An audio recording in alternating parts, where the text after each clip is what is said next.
Okay, say that again. We don't need to sync anything, but You're hot.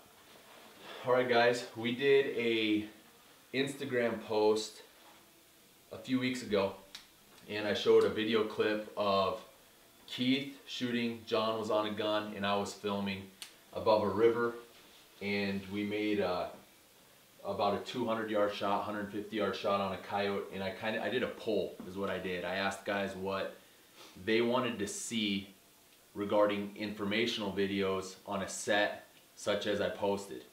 And there was questions ranging from what rifle are you using, what suppressor, what optic, camera settings, freaking or over whites, you name it. But the overwhelming response that we got regarding the question was how you guys determine your field firing position. That's what the majority of guys wanted to know. How you guys get into a set, into a particular location, and what is your approach to getting into your FFP. We call it the FFP, field firing position.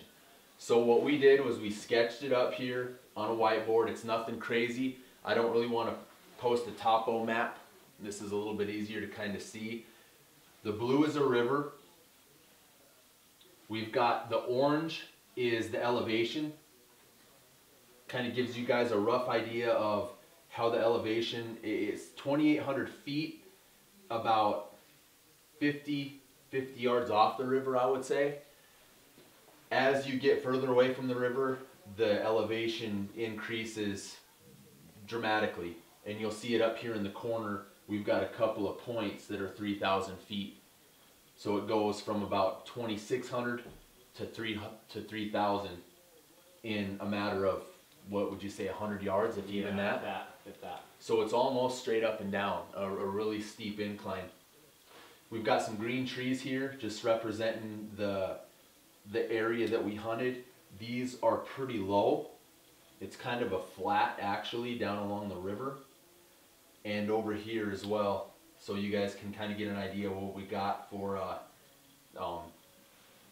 color schemes. Blue river, orange is the elevation, and we've got green for the trees.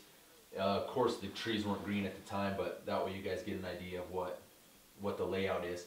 We also have the wind compass here. The wind was a good northwest, but it was, I mean, like John said, it wasn't really strong, but it was a dominant northwest wind, probably 3 to 5, sure, where we were. Before we get started, guys, this is kind of a spot here that we need to try and get detailed on. We do have a lot of success here every year we go. I mean, we pretty much, it's a guaranteed kill, so we know how to hunt this particular spot. This is one of our spots we hit maybe at least 2-3 times a year, so. And it's pretty much successful every single time. And it's kind of an afternoon, mid-afternoon, kind of a bedding area with the coyotes come into this bed here along the river, so. That's a solid point too, because early in the morning they're off the river, down towards the place. During the day they're here, and at night they're off. So it's 100% during midday, and it makes it really, for filming, it makes it tough, because you'll see on this video overlay that I post, with the snow and the sun was in our face, it's hard to get that exposure right with the camera, but we got her. Anyway, usually what we do, how's that audio going on there? Like, is it bouncing pretty decent? Yeah, it's doing a lot better than the fact that you can see that fucking in the background. That's alright. That don't matter. Okay. It's a target. It's not a It's a what? It's a target. First set of the year, guys, is usually how we approach this. This is a good set for any kind of predominant westerly wind. Yep. Southwest, northwest, what have you. But usually what we do is we come in and approach from the northeast or the east, one way or the other, and our set is usually way over here. Not right along the river, but just up on the edge of a little knob. And the general rule of thumb of that is footage purposes, basically. First set of the year, coyotes aren't educated. Yeah. We're thinking we can rip the sound off and pull them from that spot to back here is about 600 yards. Okay, yeah. I would say 6 to At least. maybe 800. Yeah, probably not. Yeah, I would say closer to 6. And we can get them to come from way over here to our location, especially if the river's frozen up. Yeah. But most of the time, early season, it's Yeah. not. Yeah. So, first set of the year, actually, what I should do is I'll show it. I'm going to show it on here. And he's not saying this is where we go for our first set, just our first time going here as far as first set of the year. Exactly, in this particular location. Yeah. And you pounded your first film double right here. And I'm going to and I'm going to video overlay that because, dude, explain on that first set. I never even thought about throwing that in there. And that was earlier in the year, this year. Yep. Yeah. Explain to us what happened on that one when we started. And a lot of times this is what happens because we'll set John up here somewhere, maybe not so high, but in this area as far as for a shotgun, the salvo kill. And what happens is these coyotes come from obviously from the west, but there's a spring right here, and it's got some really deep. Straight up, straight down. Yeah. So they won't come right along the river and cross that spring. They'll come up and around it. And there's pretty good buckbrush and plum thickets right up here. So we set John up here pretty good. Well, sometimes what they'll do is they'll try and circle us around this way. Well, in this case, when we got this double, they came right kind of low. They kind of stayed a little lower, and they both appeared right up in, I don't know, in this area, I would say. And it just happened that we got a double out of it. And it didn't work out for a shotgun kill then. What happened was the very first one that you shot stopped right down here. Right. And you pounded him. Actually, I think the first one I shot was on this side of the... Yeah, he was. On that side of the creek, spring. down in that low, Yeah. down to that low ground. Yeah. And it was about a 300-yard shot. Okay.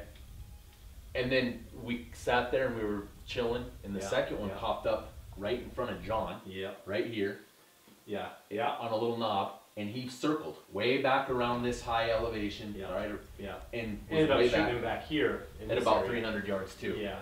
So as far as the footage, I mean, it just didn't pan out that time. But you'll see it. Yeah, it'll kind of give you an idea what we're talking about there. So, I mean, this is why we're showing you this as far as instead of calling back here, we kind of moved our set a little bit, and James will explain that where we're trying to outsmart them, I guess, trying to get better footage. You know, and what closer. So what we want to do, guys, is guide you, bring you guys along and try to. We want to we're not the smartest guys out there, but most of our experience comes from trial and error. Sure. And that's the best way that I think a guy can look at it, because we don't go out there and ask guys, hey, what button do you push? What sounds do you use? What call do you use? Go out there and figure it out, man. That's how we do it. And when you find a location and you can pinpoint how to hunt it, freaking remember that. That's where a lot of our success comes from. We're going to these locations 2 or 3 times out of the year and being successful in high pressure areas because, like Keith did, the first set, boom, he killed the coyotes that were here. He killed them. So we knew that we could come back in there, and there'd be another one if we gave it, let it lay, come back in a couple weeks, 3 weeks, maybe even a month later, depending on what our workload's like, and be successful again. And that's exactly what we did. So after that first double that I'll show you guys, what we did, what Keith was talking about, is instead of setting back here where our elevation, we gain elevation here, right? We're a little bit up high enough to where when they come, we can get some decent footage. But we knew that it was later season. We held off a little bit. It wasn't a couple weeks that we came back. It was more like a month and a half that we came back. And the river was froze up before, but it was starting to thaw a little bit. Yep. So we weren't real sure that they were going to cross it if they were on one side or the other. So we automatically decided, hey, let's gain some elevation. We never did make a set in this particular field firing position ever before. But what we did was we moved about 200 yards from about 2,800 feet to about 3,000 feet. We were right up here on the side of this knob, on this highest elevation. And what that did was that gave us visual almost to the northwest. You could see across this back. If they were to circle like the one did, then we would be able to see them, and we'd be able to kill them. 150-yard shot max, probably. And we knew that there was coyotes in there. There was fresh tracks when we were coming in. Not a lot, but a couple. Yeah. And we gained elevation, made our field firing position right here. And within 5 minutes of calling, John actually spotted the coyote, and he was right down here, right beside dead tree that was broken over. Yeah. And he stood up, and our plans were to just let him come. We were going to let him come all the way around the edge, but what he did was, he was real subtle. This is where the coyote was sitting.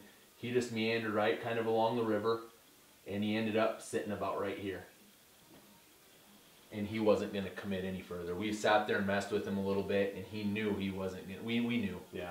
We're just. And the reason we didn't shoot him right away, obviously for footage, but that's too good of an area to be sending around downrange that early. 5 minutes into the set. Exactly. When, I mean, who knows what else was in there. Because, and like I said, this is a pocket. This is a nice hole, and there's also And a pocket right here too. Yeah. And you can easily, there's been times where we've easily pulled them from this hole all the way down through. Yeah. But by gaining elevation, we could actually sight through and see quite a bit earlier if there was another one there. And we just messed with him a little bit, gave him good 10, 15 minutes. Got some others to answer, respond, clear west. Way west, like quite a ways, within probably 3/4 of a mile or so. And Keith was proned out up here. Well, I'll let you guys, when he held up here, go for it. Well, we were all, you know, sitting up here. I was proned out facing kind of the northwest, a little bit more west. And John, just in case something came down below us right here, John was facing more the southeast a little bit. I would say probably. Are you asking me? Yeah. And yeah. And like you said, we I don't know, we might have messed with him for 15 minutes. You know, and could never get him to come from any closer to here. He actually laid down right here for a while. Yep. And when them other coyotes started ripping off, he actually got up and started walking back to the west, and that's when James said to go ahead and stop messing around again. Face paint. Face paint. It was about 100. It was from here to here. I did ranged. I can't exactly remember, but I don't it was a couple hundred to here, and he moved about 50 yards closer. Yeah, I don't remember what it was exactly. What I would say his eyeballs out. Did they? is obviously wind is our most important factor. Sure. We're looking at weather bug. We're checking what the wind does. We're looking at our weather station. Yeah. Whatever direction the wind is from, 100% determines what direction we're hunting that day. That's no brainer. We're on our phone, just like people are watching their texts or on Facebook. We are watching our phone with what the wind's supposed to do hourly. That's 100%. And it's not just one weather app; it's 2 or 3 different ones. You know, to get an idea, Yep. I mean, an average basically. And then you also have to understand that we're introducing a whole nother set of variables by bringing the camera along. What we always try to do is gain elevation. Yeah. So we want to have the wind in our face. It's always a benefit to have the sun at your back, obviously. But a lot of times that don't happen. Yeah. It won't, like in this situation, the sun was right here. Yeah. Blazing smack in our face. Yeah. And you can't do nothing about that. And like you said, elevation, our number one goal going into a set is obviously it's footage. We want to get the most footage we can get. You know, we're not going in just to murder something. We want to get as much footage as we can on that animal or more multiples or what have you. So obviously elevation is going to help. And that's exactly right. We always try to gain elevation for a visual. Yeah. And that's not, I mean, that should be a helpful bit of information for you guys out there that aren't filming. Elevation. Because a lot of times when you call in a coyote, you'll see him jump up. He wants to gain elevation. He wants to see what's making that noise. Yeah. You know, unless you get those ones that are just flat out stupid, or not even stupid, but some aggressive ones, you always get those that don't give two shits. They will blaze in. Yeah. But a lot of times, coyotes, you'll see them. They'll gain elevation too. Here's a good example for that too. Is the rifle guy, the guy shooting the rifle, and the camera guy are always up elevation. And John runs the salvo a lot, so we'll put John down in. We'll put John down by the river. We'll put John in a hole, and we're trying to get in his face. You know, coyote as close as we can to John. What did you say, John? You went 3 weeks? I want a knife kill. Oh. You went 3 weeks without seeing a coyote on set this year? Yeah. Yeah. And that's just shows you the elevation. I mean, we see coyotes. We've killed coyotes on all these sets. You know, not all of them, but numerous sets. And John still hadn't seen a coyote in I don't know, a couple weeks at least, I bet. And that's that elevation thing, you know. Yep, that's a good point. He was down too low, and we were seeing. And then just because we put him there, obviously, I mean, yeah, we're gonna try and get something in his face, but we get that elevation for obvious reasons. Yep. Yep, exactly. So that's kind of what hopefully answers a lot of you guys' questions on this particular set.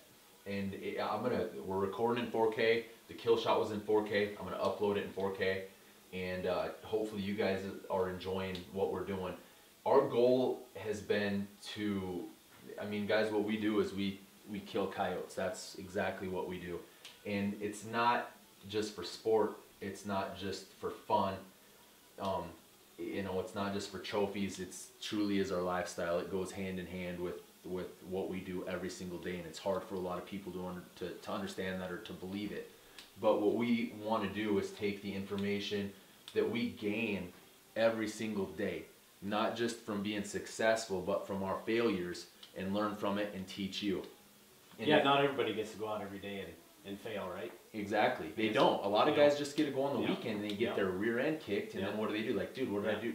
The What more did I do wrong? What's up with that? You know. And there's a lot of guys that go on a weekend and they call in 4 or 5 and they kill them all. Yeah. You know, the Yeah. stars line up for them. Yep.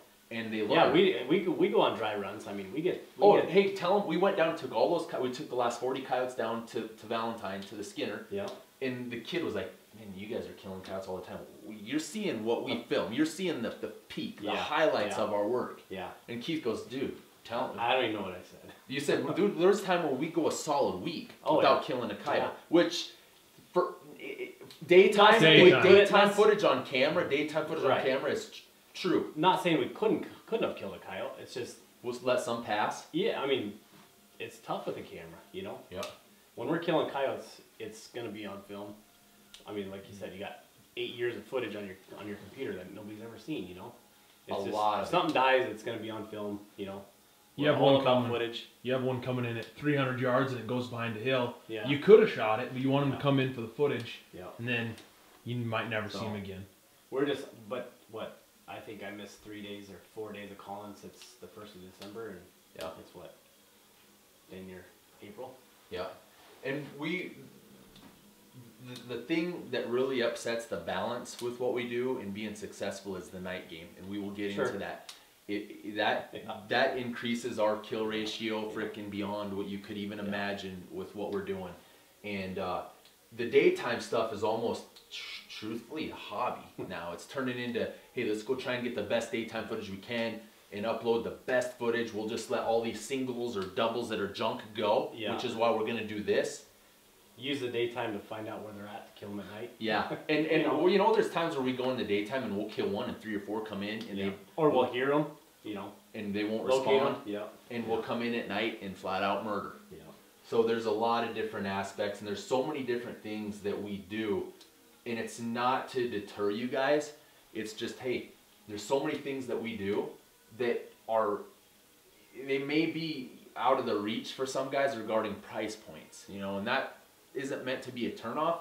It's just we're out there using a lot of dollars worth of equipment, precision rifles, suppressors, optics, thermal night vision, and what we really enjoy doing is obviously using it, but we really enjoy helping guys out and filling them in on how we use this stuff. Because, I mean, the first time we got thermal and night vision, it was a flat out learning curve. Put it on, go, mess up, learn from it, do it again. Weren't we idiots, huh? Yeah. So were the coyotes, though. Yeah. Compared to now, you know, you find the better way to do it, the more efficient. That's exactly what I was going to say. And you'll see a dramatic change in what we do from some of our earliest videos that we were putting up close to 10 years ago to what we're doing now. And we're still training for it, which we're going to be getting into a lot of that regarding pulling triggers, regarding groups, regarding reloading, regarding physical side of things. To now, we are just as successful, if not more, but there's certain things that we don't have to exert so much energy for because of the equipment and because of how we've learned certain procedures or certain tactics of certain situations. And we'll bring you guys along. We'll teach you guys how we do it. Bait piles is one of them. Sure. I mean, that's freaking, well, that's another story. Yeah. But rundown on this, we got the wind. We showed you guys how we gain elevation. We showed you guys kind of where the coyote was. I wouldn't mind doing a topo map, but you know, a lot of the locations that we hunt are discreet, and a lot of the landowners don't want us to be showing, you know, it's not like we're gonna be showing you guys coordinates or anything, but it's just as easy to draw this out and you guys can kind of see how things lay. I hope that you guys can understand it and show you the visual, the video, the legit video footage over, and then just kind of paint yourself a mental picture. Just imagine kind of what we told you here, and then if you have to, rewatch the kill shots and put 2 and 2 together, and you guys can grasp that information that we're giving you. And ask questions, keep asking questions. Absolutely. Absolutely. Engage us on YouTube, man. We're going to be doing a lot of pretty cool stuff this year once we get a little more situated. Podcasts, there's so many things that we can touch base on podcasts, so much information, and so many kill shots, like Keith said, that nobody will ever see unless we actually start doing stuff like this. And I don't have a problem with it. This will be easy video production, and we could do this for every single kill that nobody's seen. Sure. And do a topo map, show them how we kind of came in, so you guys can reference that and try to apply it to your specific locations. And if there's something that you think we're doing wrong here, that's not flowing, oh, you guys, you know, the elevation lines, I can't tell what it is, I can't see, you know, I can't picture it, let us know. We'll try to change it up, make it a little bit more of a visually appealing or informational for you, so you guys can kind of, like I said, paint a mental picture and go from there, because our goal here is to help you guys out. We've done a lot of entertainment value, but our goal is to pass on the information that we've gained via work, stupidity in the field, lots of failures, and we still do, to help you guys out, so that, you know, you're still gonna fail, but we do too. We every day, you know. Just because we kill a few coyotes don't mean we don't fail. Yep. So hope you guys enjoy what we're doing here. Be constructive with criticism, if you will. Let us know what you think, and let us know what you want to see more of, because we can sure push it out. We can sure try to help you out as much as we can. Hope you guys are enjoying what you're doing. Be sure to check out our YouTube channel, O'Neill Ops. Check out the website, o'neillops.com. Check out our Instagram pages. Yours is O'Neill Ops Pro Staffer. That's yours. Yeah, that's mine. Yours is ops_pro staff. Ops_pro staff. O'Neill Ops on Instagram. Check out our Facebook page, O'Neill Ops on Facebook. We've got a lot of online social media content out there, and we're going to be throwing even more out there for you. So check it all out, and subscribe to our YouTube channel. We need as many as we can. Our goal is 100,000 subscribers, and we're about halfway there. So check it out, and let us know what you think, guys. We appreciate the support. O'Neill Ops. We're out.